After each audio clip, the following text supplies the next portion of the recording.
So the New York Times finally unveiled their endorsement for the 2020 presidential election. Let's take a look at who they endorsed. In this perilous moment, both the radical and the realist models warrant serious consideration. For this reason, we are breaking with convention and putting our support behind not one, but two candidates, Elizabeth Warren and Amy Klobuchar, each of whom articulates a different path forward. The New York Times editorial board going out on a limb there, announcing that they're endorsing two candidates for the Democratic nomination. How closely are the voters of Iowa reading the New York Times as they weigh these final 2 weeks who to vote for? Not at all. I don't know if we can overstate it more. I mean, I've talked to dozens of voters in Iowa. I've never once had one say to me, well, I'm waiting to see how the New York Times editorial board is going to weigh in on this conversation. I don't think it matters all that much. You know, there's a level of momentum associated with it. You know, a lot of times you want to, as a voter, you want to stick behind the person you think is going to win. And so perhaps that lends some credibility to the idea that one of these two candidates has a shot at winning. I will say the Times will probably get a lot of criticism today because they didn't come out and actually pick someone. But in Iowa, of all places, who comes in second does matter because you can pick first, second, and then after the first round of caucus going, you can then, if your choice doesn't make it through the first round, then you go and support someone else. So there is some value in picking two candidates here. But in the grand scheme of things, I don't really think this matters all that much. Well, I think that the criticism has already started. Really? You mean just like right now? But I will say, no, there is some of it online, just saying, you know, the fact that they couldn't choose just one. And they make the case for why they're choosing these two candidates. But it is fascinating to watch. Man, what did I tell you? I correctly predicted that they were going to endorse Elizabeth Warren and that they would do it on the merits of identity politics. They want to endorse a woman so they appear as a progressive, modern establishment that actually supports women, but they don't. It's just for appearances, okay? It's just for appearances, man. And in that same breath, they went and endorsed Amy Klobuchar too, further proving the point. It's all about identity politics. It's not because they actually picking a candidate who is fighting for the people. No, they're picking a candidate that makes them look good and make them feel good about themselves and appeal to this archetype of white upper middle class neoliberals. Okay, that's what the New York Times has done here.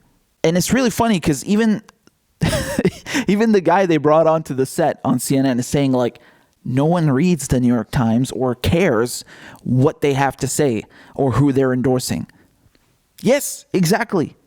Exactly. No one gives a flying crap. This is going to have no effect on anything. It just shows you that these corporate news establishments, they're so out of touch with reality. What are they doing? Predicted it was going to be Warren. I wasn't expecting Klobuchar. I'll be honest. This is the first time they ever endorsed two candidates. So out of the two, it was definitely going to be Warren. You know, I'm surprised that they actually went with two. But again, it just further proves my point that it's all about identity politics. It's not about policy. It's never about policy with these corporations. It just isn't. To further prove that, just look at the article. The Times said it picked Warren of Massachusetts and Klobuchar of Minnesota over other candidates in the still crowded primary field because in this perilous moment, both the radical and the realist models warrant serious consideration. Let me stop you right there. What is so radical about Amy Klobuchar, who is against free college, who is against Medicare for all, and just wants to maintain the status quo? She's literally a f***ing centrist. She's all about maintaining the status quo. What is so controversial or radical about her? Nothing. Absolutely nothing. And on top of it, so not just are her policies bad, but she also has the charisma of a dead fish. So what are you doing? This proves to you that it's bullshit. There's nothing radical about Amy Klobuchar whatsoever.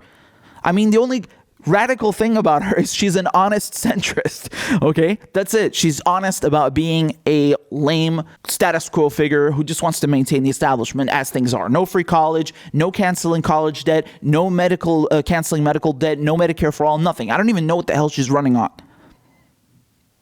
If you really want to go with radical, you would go with the person who is changing the party, who has shifted the entire party in his direction, Bernie Sanders. Well, I mean, they haven't shifted yet, but he's shifted the dialogue and the conversation in the party in a completely different direction. That is the essence and the meaning of being radical to create a shift, an upheaval. And I mean, you are deluding yourself if you don't say Bernie Sanders. You don't even have to agree with him, but you have to acknowledge what he's done. Everything we talk about, everything they talk about on the debate stage is stuff that Bernie Sanders brought up. Before 4 years ago, no one was talking about Medicare for all or universal health care. No one had even brought up this idea of canceling medical debt or free college or a $15 minimum wage. None of it. Bernie Sanders is the one who brought that into the mainstream. That is the definition of radical, not Amy fucking Klobuchar. They go on to say, for this reason, we are breaking with convention and putting our support behind not one but two candidates. Announcing the endorsement Sunday, the board said, Senator Warren is a gifted storyteller. Oh yeah, she's a storyteller, all right. Oh yeah. You know, like when she lies about getting fired over pregnancy. The other thing, when she lied about her ancestry, claiming that she's Native American when she's not Native American. I mean, come on. Okay. And then lying about all her policy positions. Yeah, she's a gifted storyteller, all right. I'll give you that. And a brilliant architect of regulation, where we would push back on some specific policy proposals. We are struck by how effectively her message has matched the moment. Again, this is gibberish. They're just jumbling words together. How effectively her message has matched the moment. What the does that even mean? What does that mean? And they even admit that they're not on board with the stuff that Elizabeth Warren claims to support. Look, they say, while we would push back on some specific policy proposals, meaning we don't actually agree with Medicare for all or free college or anything that she's pushing for because we want to maintain the status quo. We don't agree on a wealth tax. We don't agree on making the rich pay their fair share. That's exactly what it means. This is how politicians or in the political world, they sugarcoat things. It's like when they say we need to adjust or fix Social Security. They mean cut it. They mean gut it, okay? It's double speak. As for Klobuchar, the board said, Senator Klobuchar has a lengthy resume in the Senate and bipartisan credentials that make her an invaluable deal maker. She's shown that she can unite the party and perhaps the nation. Okay, man, look, maybe she has a good record in the Senate. Yes, I think she's a 2-term senator now. I don't know. And okay, and that stuff surely matters. But thinking that this dead fish is going to unite the nation. I mean, I don't know what crack they are smoking at the New York Times. This is absolutely nonsense. Who is the most diverse base in this race? You already know. I'm not going to say it. You already know. Who is able to bring people from all age groups and races, which is the meaning of uniting the nation? It's not Amy Klobuchar. Okay? It's not Amy Klobuchar. That's ridiculous. If you really think you are going to flip people who voted Trump to vote for someone who offers them absolutely nothing, you're insane. It's not happening. And you're definitely not going to flip the 2-time Obama voters who went to Trump in 2016 either. Amy Klobuchar is polling in single digits. How the is that symbolic of uniting the nation? That is literally nothing. How is she uniting the nation? She's polling in single digits. It's a miracle that she's still even in the race at this point. Ahead of the endorsements, Warren has been the only woman polling in double digits nationally. A recent poll showed Warren in a 4-way race with Senator Bernie Sanders, Pete Buttigieg, and former Vice President Joe Biden. In that survey, Sanders and Warren performed nearly equally well as the top choice among female likely Democratic caucus goers, while Sanders and Buttigieg were the top choice among men. Yeah, but what they failed to tell you here is that who do most women support the most financially with their money? Bernie Sanders. It's not Elizabeth Warren or Amy Klobuchar. So again, Bernie Sanders is the candidate who gets the most money from women.